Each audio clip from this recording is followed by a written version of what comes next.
is, in my mind, it's a digital companion. It's this little superpower we can adopt if we know how to adopt it in a way that makes us stronger. AI is a great tool to keep this storytelling working. Don't talk about sustainability, deliver sustainability. Session brings us closer to home, discussing the dynamic evolution of tourism in Uzbekistan and across Central Asia. Moderator of this panel is Professor Orhan Uludag, an experienced tourism expert with passion for bridging academic theory, practical destination development. Joining him on stage, Mr. Michael Shamshidov, a pioneer in Central Asian tourism development and founder of the Central Asia Tourism Forum.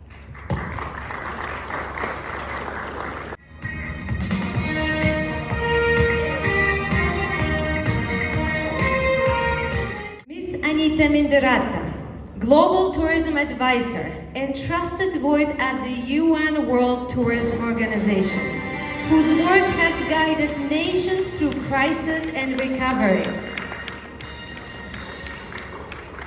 Mr. Xie Yonpa, Vice President of Beijing Yunji Technology, representing innovation at the intersection of tourism and digital transformation.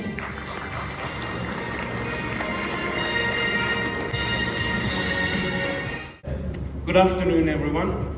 Dear Board of Director, our Rector, dear faculty members, dear students, welcome to our last session, Industry Workshop. And today we will close this session, hopefully with bit enlightenment, with bit more of knowledge. So without further ado, I would like to welcome my guests and start immediately before we go too much into the night. So, welcome, please introduce yourselves and then we'll move on to questions. Assalamu alaikum. Thank you very much for having me here, all protocols observed. My name is Anita Mendiratta. I'm honored to be the Special Advisor to the Secretary General of UN Tourism, formerly UNWTO. I'm also an independent advisor in global tourism and development, and I'm very excited being back in Uzbekistan. Thank you for having me. Already I'm from here, from Uzbekistan. I represent local tourism expertise in Uzbekistan and Central Asia, where I spent more than 25 years of my career as a practitioner, doing tourism business for 15 years, and for more than 7 or 8 years I'm doing tourism development projects. And I'm very proud to be here in this panel representing the practitioner side of tourism. Good afternoon, everyone. My name is Xie Yunpeng. I come from the Beijing Yunji Technology. We are a high-tech company that based in Beijing, and we focus on research and develop in the AI, artificial intelligence and robot. It is very honored to be behalf on the Yunji Tech to join this fantastic gathering, and it is perfect match for us to collaboration with Poly SHTM to contribute how can the AI bring new ideas to the hospitality industry. I'd like to share some observation and our stories in this afternoon's meeting. Thank you. What are the most critical infrastructure gaps currently, like accommodation, signage, language capacity, and room for improvement? Would you like me to start? Those gaps were already in your question, yes. They always exist in developing market. Yeah, it's always about accommodation, it's always about road infrastructure, and of course skill gaps. But if we go deeply, we can emphasize in accommodation sector, construction last 5 years goes very well, effectively, but we are still lacking 3-star hotels, good tourism hotels in Uzbekistan. As for roads and road infrastructure, there is a big room for development. Roads conditions are desired to be much better. Yeah, and for instance, now it takes 10 hours to get from Khiva to Bukhara by bus. It's very big, and people prefer not to go this way by road. And road infrastructure is also a big point. And of course, skills gap, I think we will be talking about it later. Definitely. Break into karaoke soon. Before I focus on where the opportunity for growth is. I want to give credit where it's due. Because importantly, destination development is incredibly difficult because it is an engineering and an art in many ways. And as simple as this sounds, what exists here already is an outstanding starting point. And my dear friend, Dr. Kei Chung from Hong Kong, we've been doing this work for a long time together. I love your roads, and I appreciate I've only seen little bits of them, but they start as a first impression of the seriousness and responsibility of growth. The roads are the infrastructure in at least the primary cities, what I've seen in Tashkent here, what I've seen in Samarkand when I was there for the UN WTO General Assembly. There's a width and a stability which is at the heart of mobility. Because for any tourism development, any destination, it doesn't work unless there's mobility. And that's air access into the destination, but also within the destination. Road access, and to your point, going destination to destination internal needs to be focused on, absolutely. Rail is also very important, so we're not overpopulating the roads. So whatever the attractions are, whatever the accommodation is, it doesn't work unless we can get to it. So I'm a fundamental believer that the opportunity is always there to grow mobility as the destination is growing in its attractions, in its accommodation, and in its invitation through, for instance, visa policies. We do teach on our curriculums that accessibility is the key indicator for any tourist flow in a destination. I have actually a specific question for you, Anita. Let me circle back to you, if that is quite right. We know that you are a prolific author, and the book is called The Call of Leadership. We know it defines the leadership types and the predominant ones in the developed countries. And what are the qualities in a true leader? Could you give us, because we want to look at the humanitarian side of hospitality industry. What kind of leadership skills or styles do one require to make an optimum workplace? Thank you. I must say, I love your question because you've actually answered it in the question. Sorry, academic habit. No, I'm very happy. Because I think and the book that I wrote, and I wrote it during COVID, because all of us saw our industry shut down. The borders shut, the skies shut, and people were fearful of travel. And that went on for a good 2-3 years. We saw many leaders step out because they didn't know what to do. No one was flying, no one was traveling. How do you engage tourists? No one's a tourist. But we saw leaders stepping up.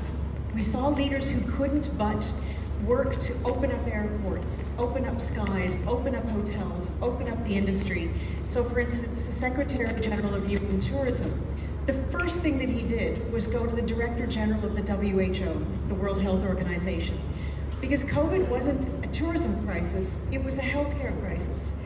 And one of the most important attributes of a good leader, especially in times of crisis, is knowing who should lead. And sometimes it's not the leader. Sometimes it's a leader saying, I'm best being a follower right now. So at the heart of good leadership is humility and is humanity. And that's where what's very important is, and I keep emphasizing, good leadership is not about ego and building yourself. Good leadership is about building others. And especially when in times of challenge, it's making people feel safe, making them feel secure, and making them feel confident of getting through. So I'm a firm believer in the DNA of excellent leadership is the DNA of being human. Michael, called Regenerative Tourism. You're involved in it, and I know that you do practices of that sort. So how are entrepreneurs building regenerative tourism across Central Asia and other examples that you can give us? First of all, I think I have to explain a little bit, because I'm not sure everyone knows this terminology. As for me, I learned not so long ago what regenerative tourism is, but good metaphor explains very quickly. So I think more people are aware now about sustainability, yes, because this is like sometimes even a buzzword, yes, we hear it everywhere. But in a comparison with regenerative, sustainable approach means like imagine there is a guest house in the village, and you come there as a guest, as a traveler, and sustainability protects that house and that family and the culture, local culture, just for spoiling, for stealing something by you. But if you are in the conception of regenerative tourism, you are not only saving culture and heritage and natural aspect for future generations, but you are trying to help. Maybe with your help they will repair the leaking roof, or maybe you will help them to plant some trees. Yes. So regenerative brings something extra, not only saving. And in Central Asia, of course, there are many things happening. Maybe people don't know that those things are called regenerative or sustainable. But I can bring one example of yurt tourism in Kyrgyzstan. This is a very big market now. Kyrgyzstan is leading in, and I think all knows what yurt means, yeah? Nomad dwelling. And Kyrgyzstan, they started to produce yurts. They have now many places where tourists can stay in yurts, and they even export these yurts to neighboring countries. And yurt again became like a national symbol of Kyrgyz, yeah, because before they were living in yurts, they were a nomad like nation. And now yurts are becoming like a symbol, and this is because of tourism. But now even local people buy yurts and put on their house because they remember that their roots are calling them stay in yurt during the summertime. There are many examples in the handicraft industry when, because of tourism demand, people started to reproduce something which was produced by them for many years, by their families. One of the examples is Suzani, silk carpet production, which is quite flourishing now in Uzbekistan. And this is because of demand from tourism, first of all. Yeah. So this is approaches which can be used everywhere, locally, domestically, for local entrepreneurs to see what valuable, first of all, they have, to find out that there is a demand for this and start to work with it, start to produce and earn money. So the model that you propose, it should start from the micro level, not just sustainable, but regenerate, so it is for future generations. Yeah, and definitely this is not a top-down model. I'm going to jump in for a second because it's a micro level, exactly. It starts at the bottom up, but it actually starts from the inside. The model doesn't exist unless someone goes into tourism wanting to make something better. It doesn't just happen, to your point. So whether it starts top down through policy or bottom up through project, it's tourism practitioners going into a village saying, how could we open up tourism and make it better for the community because of tourism, not simply keep it going for the sake of the tourists. Because ultimately, and a former colleague of myself and Dr. K, Dr. Rifai, who was the former Secretary General, always said, the best test for tourism, do they want us back? And I thought, that's really good, because if we come into someone's home and they don't want us back, we're doing something wrong. If they're doing something and they want us back again, it's because we're making their lives better. So whatever the model, the mentality drives the model before the model drives the tourism. Current developments, certainly in Europe these days, depict some resistance on over-tourism and related tourism fields, because either from touristic sites or visitor sites there is a misconception, or the people or the public want tourism, which is not the case here, we know, but we don't want that in Uzbekistan or Central Asia. We want to plan ahead. We would like to foresee the future and learn on others' mistakes. How are private sector innovators incorporating digital tech like AI, robots, smart devices, and others in hospitality and tours?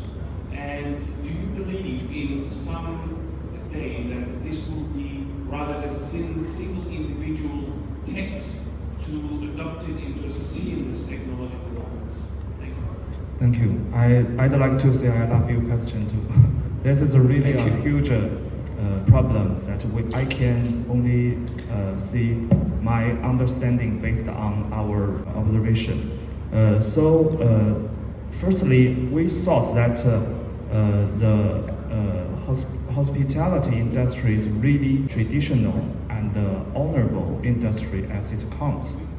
So how can the AI can bring new ideas in this field? That is a very fresh subject that we offer. So we think that the good way to use artificial intelligence in hospitality industry, firstly is to lower the humans' workload. The secondly is to provide the customer with a high-tech experience. So that is the most important two things we thought. So we started to research and develop our robot that is the aim to reduce the working load by delivering things like take out food, like beverage, like other items that the customers they need. We use robots to deliver these things to the customers. They can take the elevator automatically and they can make the phone call by themselves. This can really reduce the workload of the human staffs. That is the thing is not to replace the human staff. That's just to replace the simple tasks and the dull tasks that the people don't want to do. So we think that the first value of the artificial intelligence in this field. And the second one is to to provide a high-tech experience to the customers. Because like just said, the young fellows, they have their own observation of the world. So they like to communication more with the AI, even better than to communicate with people. So that is a very fresh thing. So we think that the artificial intelligence and the robots can offering another way to communicate with customers. As said before, we have served over 35 hotels in mainland China, and it is so easy to meet our robots in the Chinese hotel if you visit China and stay in a Chinese hotel. So you can see how it works, and to make them serve to you in a very lower workload and have a higher experience. Thank you. I do actually have a follow-up question on that. When you were developing your algorithms and models, did you find, in your field studies, did you find any resistance from the employee side of the hotels that, oh, this technology is going to take my place or it's going to replace me? Have you found any results? Because there is always a resistance to change. We know that in any area of mechanisms, right? So have you found out that, do you have a result on that? We have found that there is a lot of human staff think that robots is come to replace their jobs. But we think that the robots and artificial is not to take the place of the jobs, but to take the simple tasks of the people what they don't want to do. We think that 3D jobs will be done by the robots. The dangerous, slow, and dirty. These 3D jobs will be done by the robots because these jobs will not be done by the human in the future because that is really a simple one that cannot bring the improvement to the human staff. So that is what we thought. We not to replace the jobs of the people. We just to replace the simple tasks and give birth of the camera, but the artist is not to lose their jobs because of camera. So that is the simple way to the robots and the human staff in the hospitality industry. Thank you. That's clear. I think when it levels off the entry-level positions, I think that would be good for us because nobody wants those positions anyway. I think this is an important conversation. Yes. And thank because you for the bringing future that is up. directing to AI and its development, that's why. But what is critical to the acceptance of AI is communicating to people how it's going to make their lives better, not make it more of a risk. So to your point, no one is going to object to having the tediousness of their work taken away. No one's going to object to having the danger of their work taken away. And in so many ways, because AI is a bit like air. It's everywhere and it's how we use it is the question. there are some jobs that are made so much faster, better, easier because someone can use AI to help their own performance. So AI is, in my mind, it's a digital companion. It's this little superpower we can adopt if we know how to adopt it in a way that makes us stronger. So for so many people in this industry, communicating the value of AI rather than the risk is fundamentally important to its adoption. Because the fact is, and exactly as you say, there are so many administrative roles, efficiency-based roles, that don't need human contact.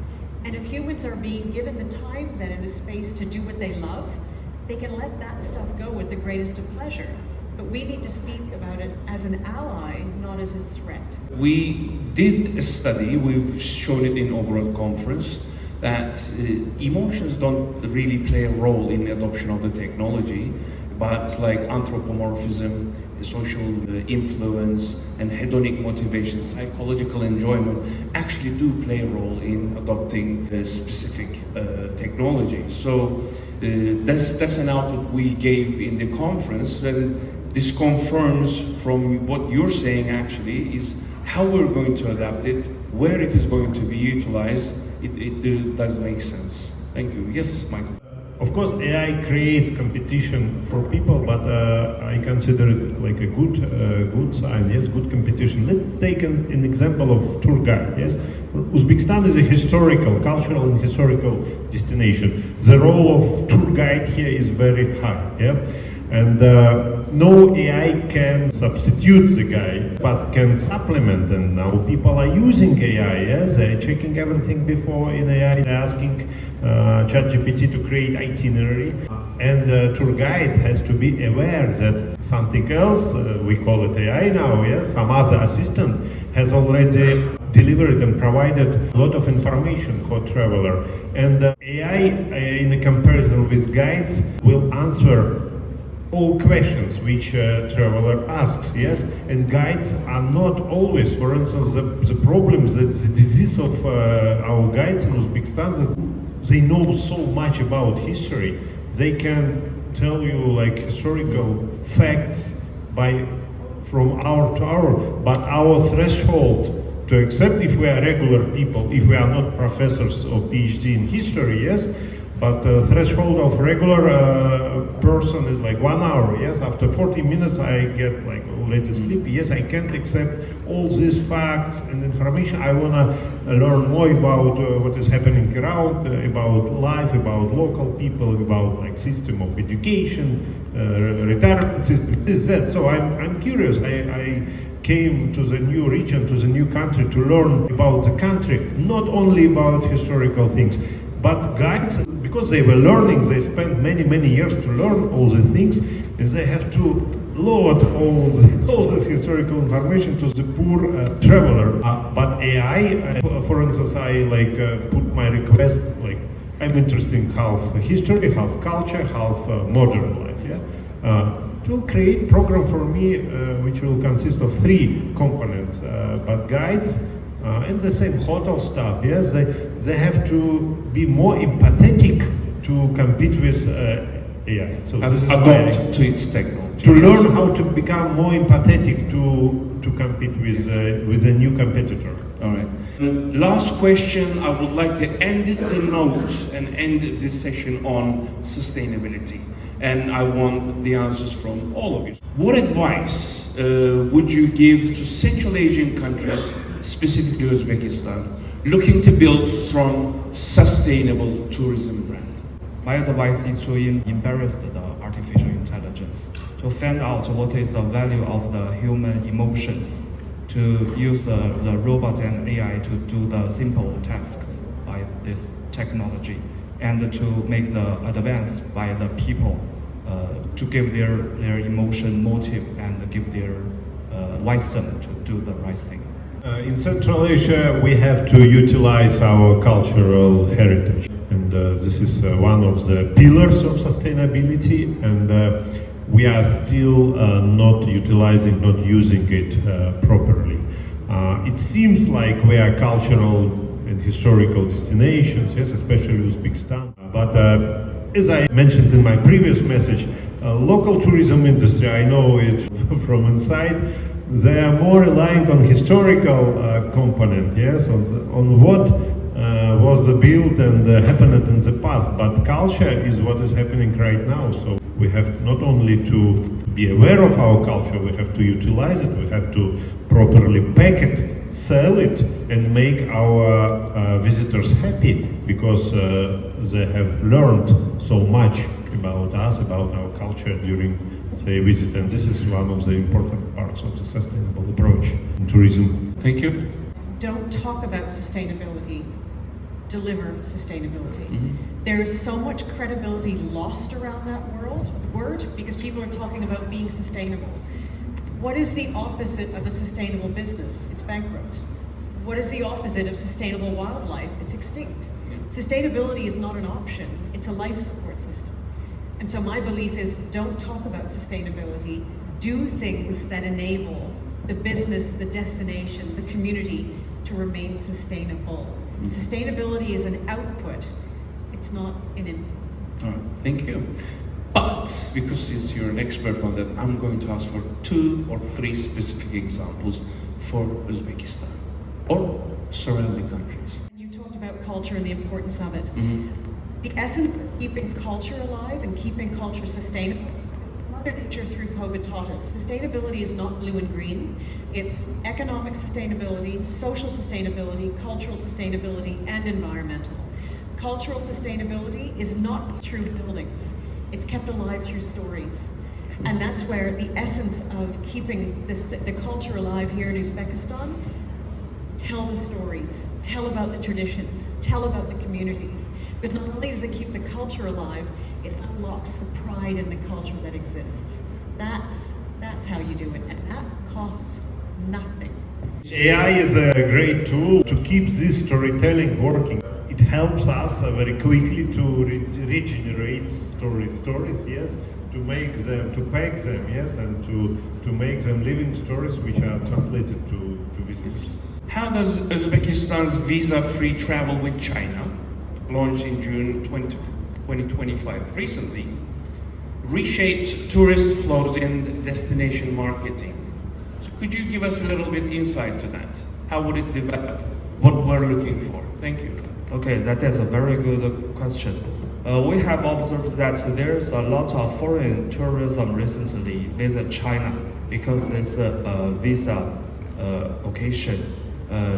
I think that China is a very good destination for the travelers, except for its very old buildings and good viewing.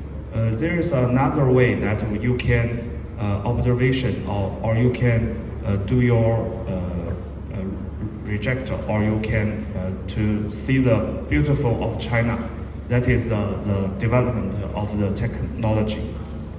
As we Yunji, we founded in 2014. We are a company that focusing on the artificial intelligence and the robot. We made a lot of research and development in this area. And after we founded in the 1 decade struggle, we have delighted to see that there is almost 35,000 hotels in mainland China. They are using our robots in this hotel. So that is really a different way to travel to the other region to see this special whale. So we think that that is really a different way to see the new and fresh viewpoint of China. On that final note, I would like to thank my speakers on their invaluable comments. Of course, it's a limited time. I cannot go through all the questions, but let's give them a round of applause, please, guys.